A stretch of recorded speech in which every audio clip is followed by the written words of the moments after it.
Le tabernacle, sanctuaire de Dieu dans le désert du Sinaï. Partout dans le monde, on retrouve des traces de civilisations anciennes, et surtout dans le Proche-Orient, où l'on peut voir les célèbres monuments érigés par des peuples qui furent en contact avec les Hébreux dont nous parle la Bible. Plusieurs de ces monuments ont été restaurés par des savants, en Égypte, en Grèce, en Asie. Ils étaient souvent dédiés à de faux dieux. Au fond du cœur humain, il y a des sentiments religieux, mais l'homme, en s'écartant du vrai Dieu, a divinisé ses propres passions, les forces de la nature, des animaux même, honorant et servant la créature plutôt que celui qui l'a créée. La Bible rapporte que l'apôtre Paul, en visitant Athènes, a découvert un autel élevé en l'honneur du Dieu inconnu. Les Athéniens avaient tant de dieux qu'ils craignaient, sans doute, que l'un d'eux, ayant été oublié, ne se retourne contre eux. Et pourtant le Créateur, le Dieu unique, s'était révélé aux anciens, à Abraham, à ses descendants, puis, par Moïse, au peuple Israël. Quelqu'un a dit que tous les peuples de l'Antiquité ont laissé des monuments qui témoignent de leur degré de civilisation. Les Juifs, eux, n'ont laissé qu'un seul monument, la Bible. Il y eut bien le temple de Jérusalem, construit par le roi Salomon pour le culte de l'Éternel, mais il fut détruit par les Babyloniens en 587 avant Jésus-Christ. 50 ans plus tard, Zorobabel entreprit de le reconstruire. Enfin, Hérode décida de démolir ce dernier pour en faire un plus grand. C'est celui qui existait au temps de Jésus-Christ. Il fut détruit en l'an 70 de notre ère par les troupes de l'empereur romain Titus.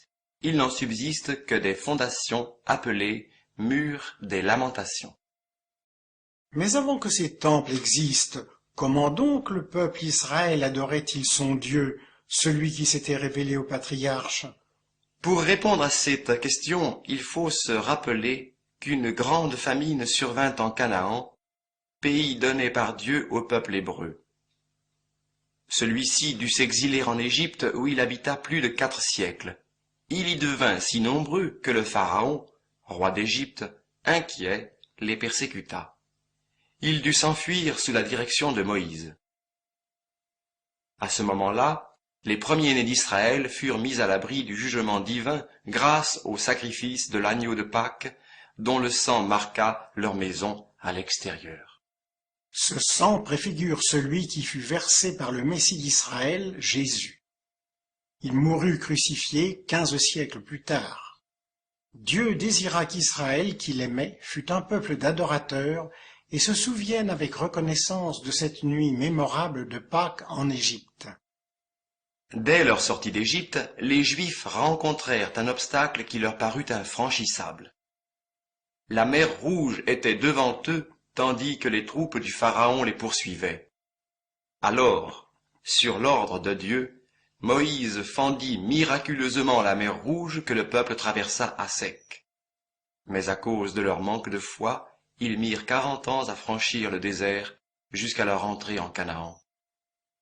11 jours suffisaient aux caravanes pour accomplir ce trajet. Mais Dieu les prit à son école si longtemps pour qu'ils apprennent, d'une part, ce qui était dans leur cœur, et, d'autre part, ce qui était dans le cœur de Dieu. C'est une leçon que nous avons aussi à apprendre. Dès la première année de leur marche dans le désert, Dieu donna ses ordres à Moïse pour que l'on construisît sans tarder un temple démontable, le tabernacle, où seraient célébrés les offices divins. Sur la montagne du Sinaï, il lui donna les 10 commandements et lui montra le modèle de tout ce qui concernait le culte qui devait lui être rendu par son peuple. Cette diapositive et celles qui vont suivre ont été réalisées très soigneusement par un chrétien. Il s'est appliqué à représenter fidèlement les objets et les scènes rapportés dans le texte original de la Bible. Il est possible que, sur certains points de détail peu précisés dans le texte, certains aient une pensée légèrement différente qui ne peut être que de peu d'importance. 600 000 hommes, en état de porter les armes, s'était mis en route. Avec les plus âgés et les plus jeunes, les femmes et les enfants, cela faisait au moins 2 millions de personnes. Tout avait été remarquablement organisé selon les ordres donnés par Dieu. Moïse veillait sur leur bonne exécution. Au point d'eau, comme le montrent les palmiers de cette vue, ils s'arrêtaient parfois plusieurs mois, ou même plusieurs années, et trouvaient des pâturages pour leurs troupeaux. Malgré leurs murmures, dans son amour, Dieu pourvoyait miraculeusement à leur alimentation. Chaque matin tombait du ciel une substance granuleuse qui était leur nourriture journalière, la manne, dont le goût rappelait un gâteau de miel. À 2 reprises même, un grand vent leur apporta un nuage de cailles, et ils disposaient constamment de l'eau jaillissant du rocher.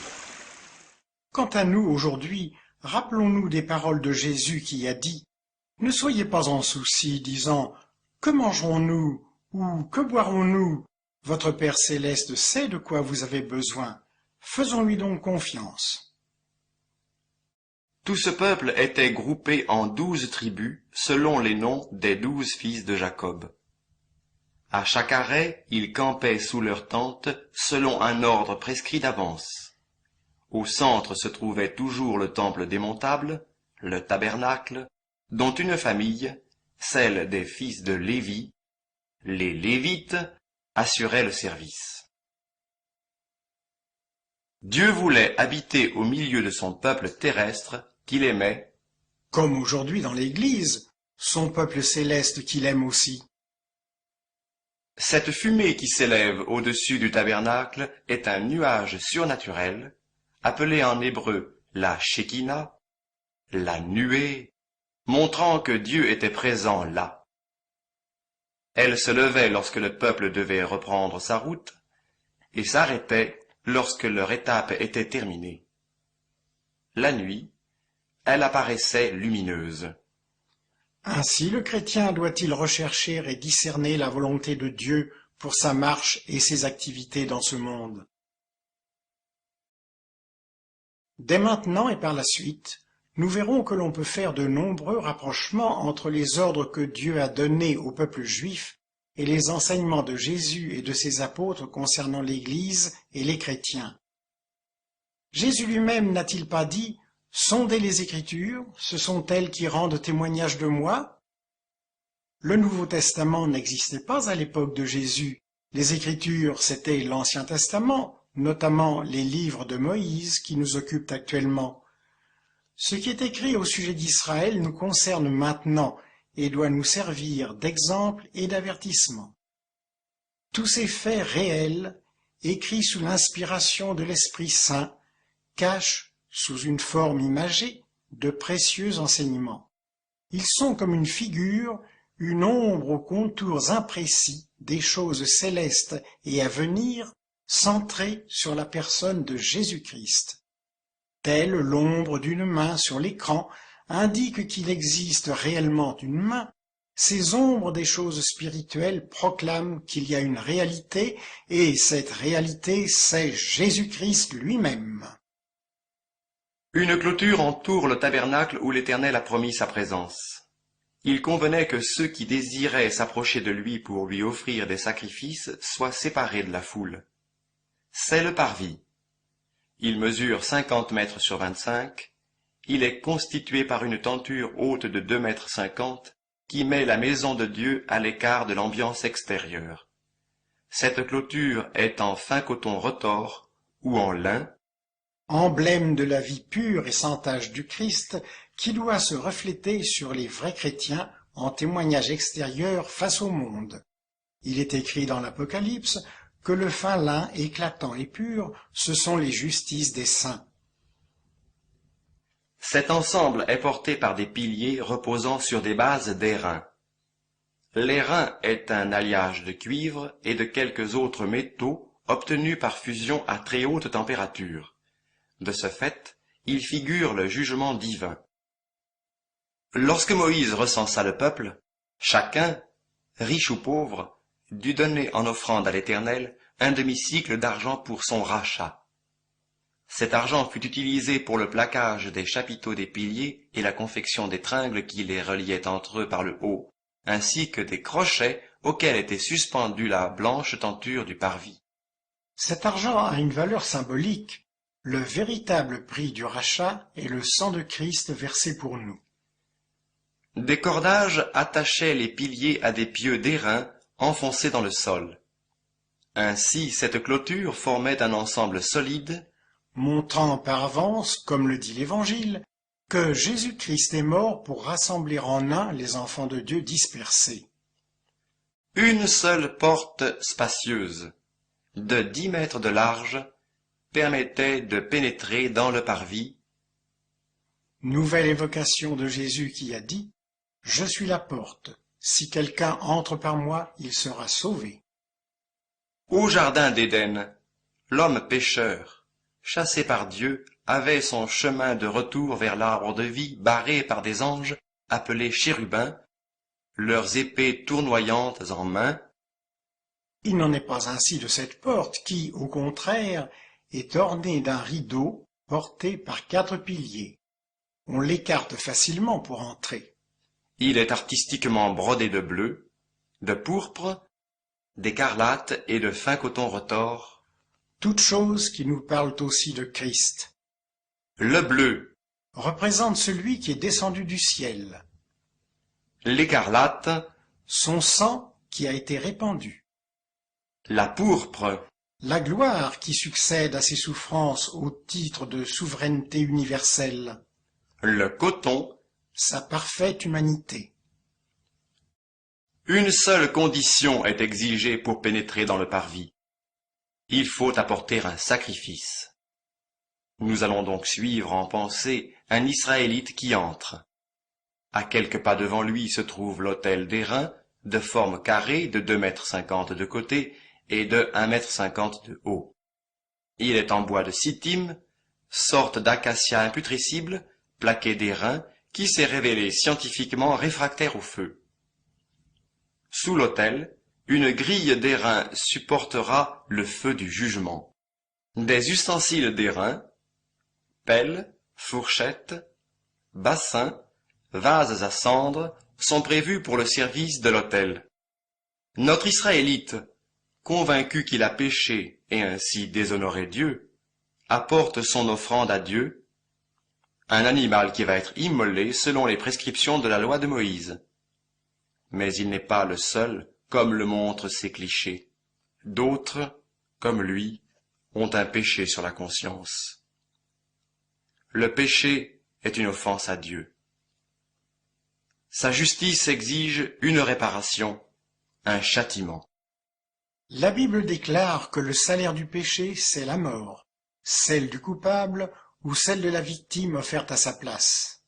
La Bible proclame que Dieu, en voyant le sang répandu, devient propice, c'est-à-dire favorable, aux pécheurs dont l'âme a été souillée par le péché. C'est le seul moyen par lequel le pécheur peut être pardonné. En posant sa main sur la tête de l'animal qui va mourir à sa place, l'Israélite se décharge, en quelque sorte, de son péché sur la victime. Puis il égorge lui-même le sacrifice. La victime représente Christ que tout homme a contribué à faire mourir à la croix. Alors intervient le sacrificateur qui recueille le sang et accomplit le rite prescrit par la loi. Au 4e chapitre du livre du Lévitique, il est alors déclaré à 2 reprises au coupable qu'il lui sera pardonné. L'Israélite retourne chez lui en paix. Il a confiance en la promesse de Dieu, il croit, il sait qu'il est pardonné. Il en est de même aujourd'hui. Les promesses de la parole de Dieu peuvent et doivent être reçues avec certitude par la foi. Qui croit au Fils a la vie éternelle. Il ne s'agit pas de ce que nous ressentons, de nos sentiments, mais de faire confiance à Dieu et à sa parole dans laquelle nous lisons que l'Éternel a fait tomber sur Jésus toutes nos iniquités et que lui-même, Jésus, a porté nos péchés en son corps sur le bois de la croix. Lorsque ces paroles sont reçues par la grâce, par la foi, le pécheur est sauvé, il le sait et s'en réjouit. l'Israélite pardonné pourra offrir un second sacrifice, l'Holocauste, en signe de reconnaissance et d'adoration. La victime, entièrement consumée sur l'autel, est agréée par Dieu pour lui. Aussi, la Bible dit-elle que les vrais chrétiens sont rendus agréables dans le bien-aimé, c'est-à-dire en Jésus-Christ. Tout naturellement, ils deviennent des adorateurs du Dieu et Père de leur Seigneur et Sauveur Jésus-Christ, en offrant par lui sans cesse à Dieu un sacrifice de louange, c'est-à-dire le fruit des lèvres qui confessent son nom. Ils lui offrent aussi leur corps et leurs biens. Pour en revenir au peuple juif et aux ordonnances de la loi de Moïse, seuls les sacrificateurs, les prêtres juifs et les Lévites qui les assistaient dans leur service pouvaient aller au-delà de l'autel de l'Holocauste. C'était le corps sacerdotal, une famille séparée pour le culte de l'Éternel, dont on faisait partie par naissance. Comme nous le verrons plus tard, le vrai chrétien, l'enfant de Dieu, va beaucoup plus loin. Quelques pas encore, et voici la cuve d'airain, grand bassin circulaire rempli d'eau. Chaque fois qu'un sacrificateur entre dans le tabernacle, ou s'apprête à offrir un sacrifice sur l'autel, il doit s'y laver les mains et les pieds. Aucune souillure ne peut être tolérée lorsqu'on s'approche du Dieu saint. On doit souligner la provenance du métal employé pour la fabrication de cette cuve.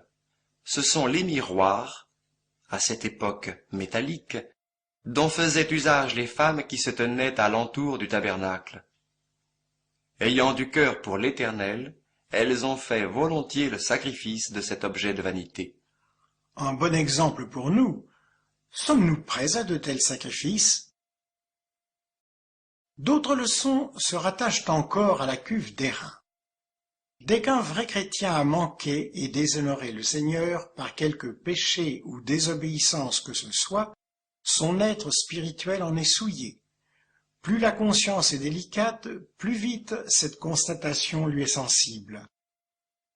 S'il persévère dans cet état, la joie de sa communion avec le Seigneur est interrompue, la parole de Dieu perd progressivement de sa saveur, la prière est abandonnée.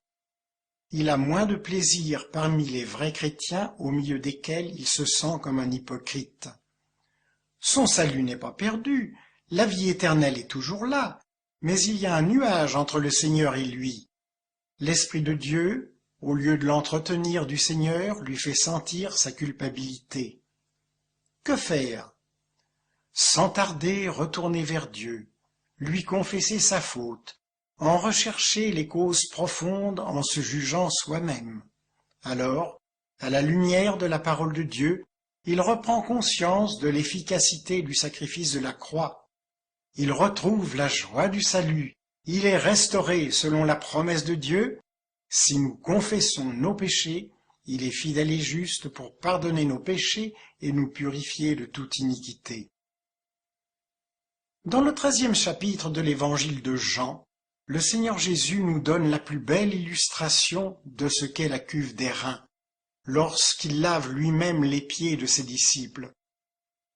Et lorsque Pierre voulut s'y opposer, Jésus lui répondit: « Celui qui a tout le corps lavé, c'est-à-dire qui est passé par la nouvelle naissance à la conversion, n'a besoin que de se laver les pieds, il est tout net. » L'eau représente l'action purificatrice de la parole de Dieu. Jésus a dit à ses disciples: « Vous êtes déjà nets à cause de la parole que je vous ai dite. » Et quant à l'assemblée, à l'Église, il est écrit qu'il la purifie par le lavage d'eau par la parole. Il n'est pas question de se reconvertir, mais d'aller à Jésus. Il nous débarrasse de la souillure accidentelle que nous avons, moralement parlant, contractée. Alors la communion avec lui est rétablie, la joie retrouvée. Ce jugement de soi-même doit être pour le chrétien un état d'âme constant, mais plus particulièrement avant de participer à la scène, mémorial de la mort du Seigneur au sein de l'assemblée, dans l'attente de son retour. Nous voici arrivés au tabernacle. Il est recouvert par 4 tentures différentes qui sont représentées sur ce cliché décalé pour qu'on ait une idée exacte de l'ensemble. Les voici en détail. Extérieurement, une couverture faite avec la peau d'un animal, le tesson, qui a la propriété d'être imperméable à l'eau. Elle n'est pas belle à voir, certes. Mais n'est-il pas dit du Seigneur qu'il n'y a pas d'apparence en lui pour nous le faire désirer? Ce qui importe, c'est qu'elle soit efficace pour mettre le sanctuaire à l'abri des intempéries, orages, tempêtes de sable, illustrant le danger qui menace le croyant d'être emporté çà et là par tout vent de doctrine. Cette couverture souligne parfaitement ce qu'est la séparation du monde et du mal, car le croyant est personnellement un sanctuaire pour Dieu. Son corps est le temple du Saint-Esprit et l'assemblée chrétienne, une habitation de Dieu par l'Esprit. La seconde couverture est faite de peaux de bélier teintes en rouge. Le bélier est l'offrande de consécration de la famille sacerdotale. Jésus s'est lui-même consacré à Dieu jusqu'à la mort. Les peaux de bélier sont teintes en rouge, couleur du sang. Les rachetés de Christ lui sont moralement consacrés. Cela les met à l'abri et les sépare du monde. L'exhortation du Seigneur est bien pour eux. Sois fidèle jusqu'à la mort. Elle comporte une promesse, une récompense. Je te donnerai la couronne de vie. La troisième couverture est toute différente des 2 premières. C'est une grande tente de poils de chèvre qui protège contre toute influence et souillure extérieure. Ce sont des femmes qui ont filé ce poil de chèvre. Les femmes ont encore aujourd'hui leur place dans cette tâche de protection du foyer et de l'assemblée contre le monde et Satan, l'ennemi des âmes. On avait fait 11 tapis de 2 mètres de large chacun. Pour en faciliter la manipulation, probablement 5 de ces tapis étaient assemblés d'une part et 6 d'autre part. Chacun de ces 2 assemblages était muni de 50 ganses qui permettaient de les unir l'un à l'autre par des agrafes d'airain. Ainsi était constituée une tente unique, Signe de l'unité des croyants dans leur mise à part pour Christ. elle avait 22 mètres sur 15, c'était vraiment une grande tente. La 4e couverture, protégée par les 3 premières, est appelée le tapis. Il n'est visible que de l'intérieur. Il représente les enfants de Dieu tels qu'ils sont vus par lui dans le sanctuaire. Des chérubins y sont artistiquement brodés. La texture des 10 tapis de 2 mètres de large qui le composent reflète les caractères de Christ tels qu'ils doivent être visibles chez les croyants. Nous en avons déjà parlé. Il y a du fin coton retors, tout blanc, Emblème de la vie pure et sans tache de Jésus-Christ, que tout chrétien doit avoir à cœur de refléter, puis le bleu, qui nous parle de celui qui est descendu du ciel et de la vocation céleste des croyants. ensuite la pourpre, C'est la gloire qui, pour le Seigneur, a succédé aux souffrances de la croix, gloire que nous verrons et qui rejaillira sur nous, enfin l'écarlate, qui nous rappelle que son sang répandu une fois pour toutes pour notre salut nous purifie actuellement de tout péché reconnu et confessé à Dieu. On avait constitué 2 ensembles de 5 tapis chacun munis de 50 ganses de bleu, de façon à obtenir un seul tabernacle en les joignant l'un à l'autre par 50 agrafes d'or. Illustrant les liens divins, les agrafes d'or, et célestes, les ganses de bleu, qui lient entre eux les enfants de Dieu. L'ennemi a réussi à disperser et à diviser les chrétiens quant à leur témoignage pratique sur la terre, mais pour Dieu et pour la foi, ils sont un comme l'ensemble des tapis. Chaque tenture étant en place, le sacrificateur pénètre dans le sanctuaire.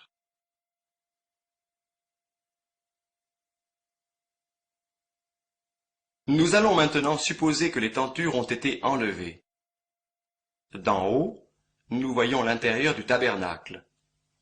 Celui-ci, qui mesure 15 mètres sur 5, a 5 mètres de hauteur.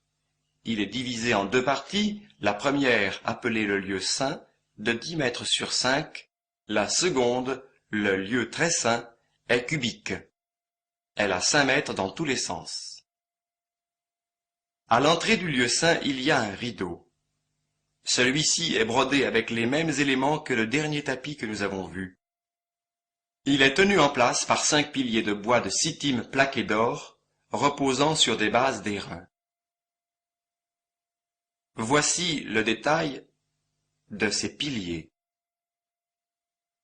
L'ensemble constitue la maison d'or.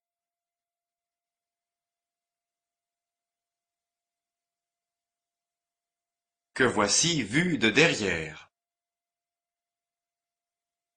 La charpente est constituée par de grandes planches de bois de sittim de 5 mètres de haut et de 75 cm de large, qu'on appelle parfois des ais. Quels grands arbres il a fallu abattre et quel travail énorme fut nécessaire pour faire de telles planches. Comme elles sont destinées à être placées debout, on a aménagé à l'extrémité du bas 2 tenons qui s'emboîtent dans des bases d'argent. 2 bases par planche, pesant chacune environ 40 kilos. Il y a 20 planches pour chacun des grands côtés et 8 pour le fond. Elles sont munies d'anneaux d'or pour maintenir des traverses dont l'une, la traverse centrale, fait la longueur de tout l'édifice. Les planches et les traverses sont toutes plaquées d'or. En outre, des cordages, attachés à des pieux d'airain profondément enfoncés dans le sol, les maintiennent dans leur position verticale. Les 2 bases d'argent sur lesquelles repose chaque planche font penser aux 2 vérités fondamentales révélées en Jésus-Christ, la justice et l'amour de Dieu, par la foi auquel le croyant peut tenir debout, spirituellement parlant. Mais il risquerait d'être renversé par le vent du désert, comme le serait une planche isolée, si elle n'était pas liée aux autres, ce qui souligne l'importance de la communion fraternelle. Les enfants de Dieu sont unis en un seul corps par le Saint-Esprit, illustré par la traverse centrale. Regardons le tabernacle vu de l'ouest, c'est-à-dire de derrière, démuni de toute ses tentures. On distingue au premier plan le lieu très saint, séparé du lieu saint par le voile. Au-delà du tabernacle, on voit l'autel d'airain et la large porte d'entrée du parvis. Quand on pénètre dans le lieu saint, entièrement clos, sans fenêtre, on voit au premier plan à gauche le chandelier tout éclairé,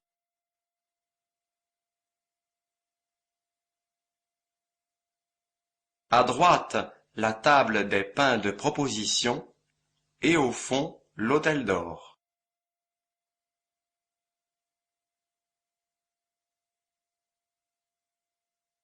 Le chandelier, forgé d'une seule pièce en or pur battu, a ses 7 lampes alimentées d'huile d'olive pure qui brûlent continuellement.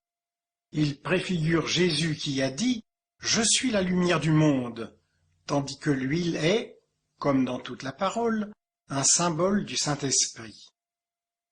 La table des pains de proposition, haute de 75 cm, mesure 1 mètre sur 50 cm.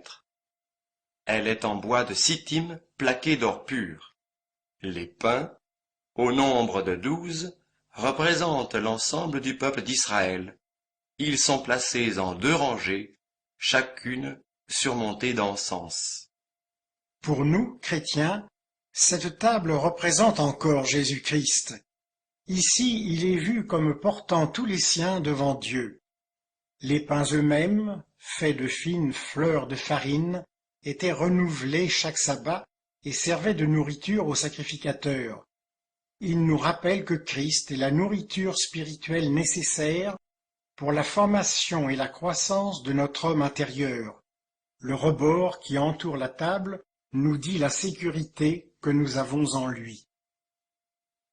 On utilisait des ustensiles d'or pur, plats, coupes, gobelets et vases, notamment lors de l'offrande d'un gâteau de fleurs de farine pétrie à l'huile que l'on aspergeait de vin.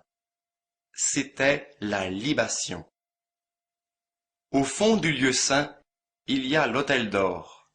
C'est sur cet autel que le sacrificateur Zacharie, le père de Jean-Baptiste, offrait le parfum dans le temple lorsqu'un ange lui annonça la prochaine naissance de son fils. Il est en bois de sittim plaqué d'or pur et de petite dimension, carré de 50 cm de côté. Il n'a qu'1 mètre de haut. Le parfum de l'encens que le souverain sacrificateur fait brûler sur cet autel en priant pour le peuple illustre l'intercession actuelle du Seigneur Jésus en notre faveur. C'est aussi à l'autel d'or que l'enfant de Dieu et l'Assemblée chrétienne présentent à Dieu par l'Esprit comme un encens les perfections de Christ. C'est le culte, le service le plus élevé du chrétien. Arrêtons-nous un moment devant le voile qui, au fond du lieu saint, le sépare du lieu très saint. Ce voile admirable est tissé de bleu, de pourpre, d'écarlate et de fin coton retors, couleurs qui nous sont déjà familières. Sur ce voile sont artistiquement brodés des chérubins représentés ici avec leurs ailes déployées vers le haut, souvenir du jardin d'Éden, du péché de l'homme et de la justice de Dieu. Il est fixé par des agrafes à des crochets d'or et maintenu par 4 piliers plaqués d'or reposant sur des bases d'argent. Ces piliers nous font penser aux 4 évangiles. Voici le détail des piliers.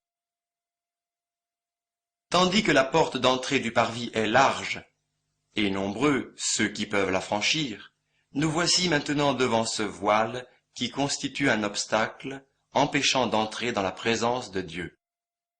Pourquoi donc? C'est que le chemin des lieux très saints n'a pas encore été ouvert. Nous verrons plus tard à quelle occasion l'accès vers Dieu a été rendu possible. Mais, pour le moment, seul le souverain sacrificateur, une fois par an, entre dans le lieu très saint au-delà du voile, avec du sang, pour ses propres péchés et pour ceux du peuple. Quel moment solennel! Il se sent comme en tête-à-tête avec Dieu, en face du seul objet placé dans le lieu très saint, l'arche de l'alliance ou du témoignage. L'arche est un coffre de 1,25 m de long sur 75 cm de large et autant de haut, tout en bois de sittim plaqué d'or. Plus que tout autre objet, celui-ci nous montre Christ, son humanité, le bois de sittim, sa divinité, l'or, merveilleusement unis en une seule personne qu'il nous convient d'adorer et non pas de disséquer.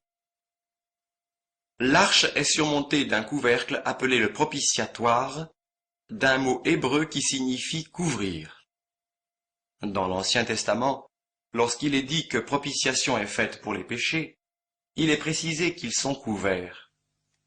Le propitiatoire est d'or pur, à chaque extrémité, faisant bloc avec lui, un chérubin, ailes déployées en haut pour couvrir le propitiatoire.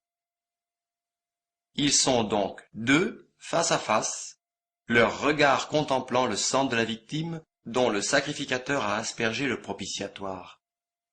C'est le trône de Dieu en grâce et non pas en jugement.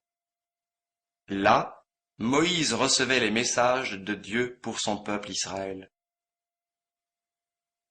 L'arche contenait 3 choses. Les tables de la loi, non pas les premières, que, dans une sainte colère, Moïse avait brisées lors du veau d'or, mais 2 autres tables que Dieu lui donna ultérieurement et qu'il mit aussitôt dans l'arche. Puis la cruche d'or, qui contenait un échantillon de la manne dont les Juifs se nourrirent dans le désert durant 40 ans. Enfin, la verge d'Aaron qui avait bourgeonné lors d'une violente contestation dont le récit nous est donné au 17e chapitre du livre des Nombres. Et tout cela encore nous parle de Christ.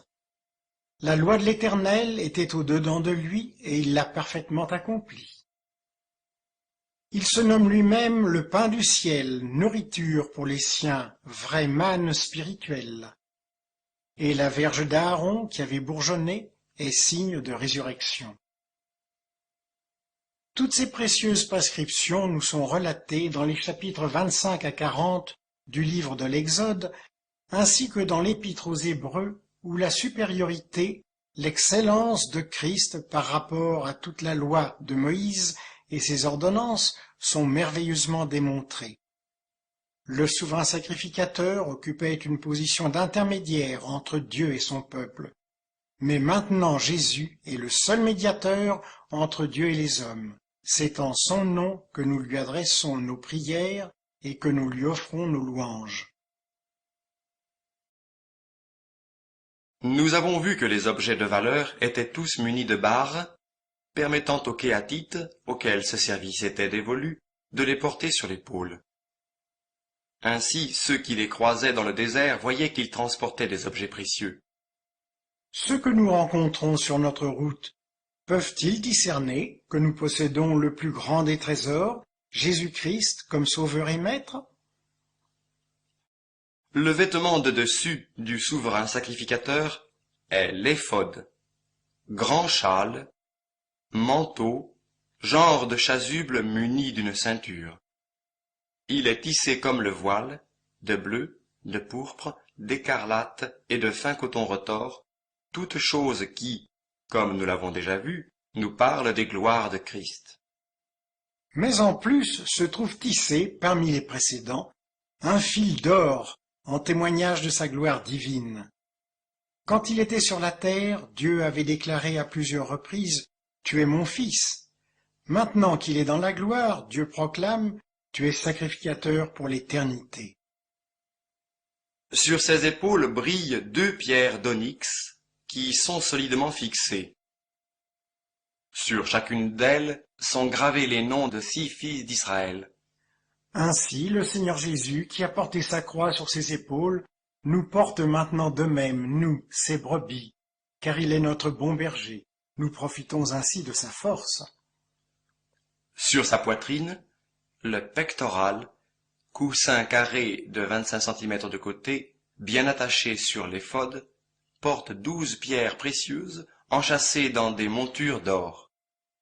Elles sont disposées en 4 rangées de 3 pierres chacune et portent gravés les noms des 12 tribus d'Israël. Chaque pierre brille d'un éclat particulier. Ainsi, les vrais chrétiens, les enfants de Dieu, ne font qu'un malgré leur diversité. Jésus va bientôt les accueillir comme son épouse, mais ils sont dès maintenant serrés sur son cœur, goûtant ainsi son amour comme l'apôtre Jean lorsqu'il reposait sa tête sur le sein de Jésus. Sous l'éphod, le sacrificateur porte une robe entièrement bleue, nous rappelant que c'est au ciel que Jésus remplit à notre égard son office de souverain sacrificateur. S'il est maintenant caché à nos yeux, les regards de la foi peuvent l'y discerner. Il est toujours vivant pour intercéder pour nous. Quand le souverain sacrificateur officiait dans le lieu très saint, on savait qu'il était vivant, car, à chaque mouvement qu'il faisait, on entendait tinter les clochettes d'or et les grenades dont était garni le bas de sa robe bleue. En dessous, sa tunique blanche nous rappelle la marche parfaite de Christ ici-bas. Sur sa tête, une tiare blanche, sur le devant de laquelle une plaque d'or pur posée sur un cordon bleu porte, gravés, ces mots « Sainteté à l'Éternel ». Ainsi Jésus présente-t-il à Dieu, avec l'excellence de ses perfections, nos louanges toujours imparfaites. Voici encore une vue d'ensemble du sanctuaire de Dieu. Tout cela était bien beau et avait dû coûter fort cher.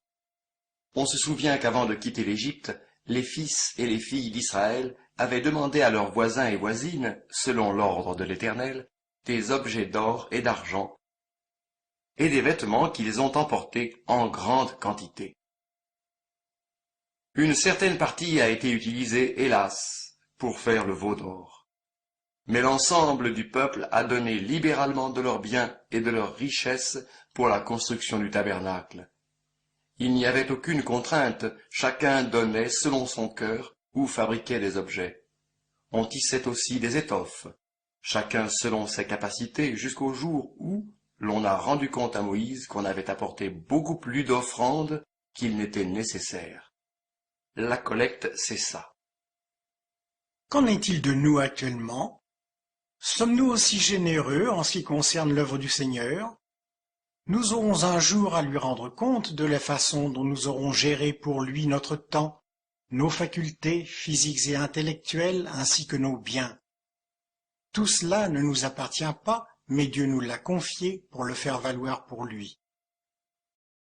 Nous avons vu que, dans le tabernacle, un voile séparait le lieu saint du lieu très saint. Un voile fut pareillement placé dans le temple de Salomon lorsque celui-ci fut construit à Jérusalem, Israël étant arrivé dans le pays que l'Éternel, son Dieu, lui avait donné en héritage. De même, dans le deuxième temple dont nous avons parlé au début, puis dans le temple d'Hérode. Toutefois, ce dernier voile était beaucoup plus grand que les précédents, surtout que celui du tabernacle. Mais, comme toujours, le souverain sacrificateur seul, une fois par an, accomplissait les rites du jour des expiations et pénétrait au-delà du voile avec le sang de la victime offerte pour ses propres péchés et pour ceux du peuple. Nous lisons dans les évangiles que le jour où Jésus fut crucifié, lui, le Fils de Dieu, le Messie d'Israël, il y eut des ténèbres sur tout le pays de midi à 3 heures de l'après-midi. Ayant été fait péché pour nous, il fut abandonné de Dieu et, à cette heure, son œuvre étant achevée, il dit « C'est accompli ». Puis, ayant crié d'une forte voix, il remit son esprit à son Père. À ce moment-là, le voile du temple se déchira en deux depuis le haut jusqu'en bas, comme si c'était Dieu lui-même qui ouvrait le passage. Quelle émotion ce dut être pour ceux qui étaient présents dans le temple! C'est que l'événement le plus important de l'histoire venait d'avoir lieu, l'agneau de Dieu avait été immolé, offert une fois pour toutes pour porter nos péchés. Le sang des taureaux et des boucs sacrifiés selon la loi ne pouvait pas ôter les péchés. Il rappelait seulement à l'homme sa culpabilité devant Dieu et annonçait qu'au jour fixé par Dieu, la seule offrande véritable lui serait offerte. C'était maintenant chose faite. Jésus était mort, son sang avait coulé. Dieu, satisfait de ce sacrifice, a ressuscité et glorifié Jésus, et maintenant tous ceux qui se reconnaissent pécheurs, se repentent et mettent leur confiance en lui, sont justifiés devant Dieu par la foi dans son sang. Et, puisque le voile a été déchiré, il n'existe plus d'obstacle. Tous ceux qui ont l'assurance du salut sont constitués sacrificateurs pour Dieu et sont invités à s'approcher de lui avec un cœur vrai, en pleine assurance de foi. Ils ont maintenant une pleine liberté pour entrer dans les lieux saints par ce chemin nouveau et vivant que Jésus leur a tracé au travers du voile déchiré, c'est-à-dire sa chair offerte en sacrifice. Ils s'approchent pour chanter à Dieu leur reconnaissance et adorer et le Père et le Fils. Puis ils sortent dans le monde pour annoncer l'Évangile en proclamant les vertus de celui qui les a appelés des ténèbres à sa merveilleuse lumière, Jésus, dont ils attendent le prochain retour. Et pour conclure, que chacun fasse le point. Sommes-nous encore aujourd'hui arrêtés au pied des pyramides? Symbole de la grandeur humaine et de la science, certes, mais aussi de l'occultisme et des faux dieux. Elles ne sont au fait que des tombeaux ayant renfermé la momie d'un grand de ce monde auprès de laquelle on avait amassé des objets d'or et de la nourriture. Ou bien préférons-nous contempler le Parthénon qui nous mène dans l'impasse de la philosophie et des divers enseignements humains opposés à la personne de Jésus-Christ, le Fils de Dieu, tel qu'il est révélé dans la Bible. Peut-être nous contentons-nous d'une forme extérieure de religion, où, malgré les rites et les dogmes, Dieu n'a pas la place qui devrait lui revenir. La Bible condamne toutes ces choses et propose le seul vrai chemin, celui qui mène à la vie éternelle, la foi en Jésus-Christ dont le sang a coulé pour nous laver de nos péchés et nous réconcilier avec Dieu. Seigneur, tu courbas la tête, tu pris mon fils sur toi, et pour acquitter ma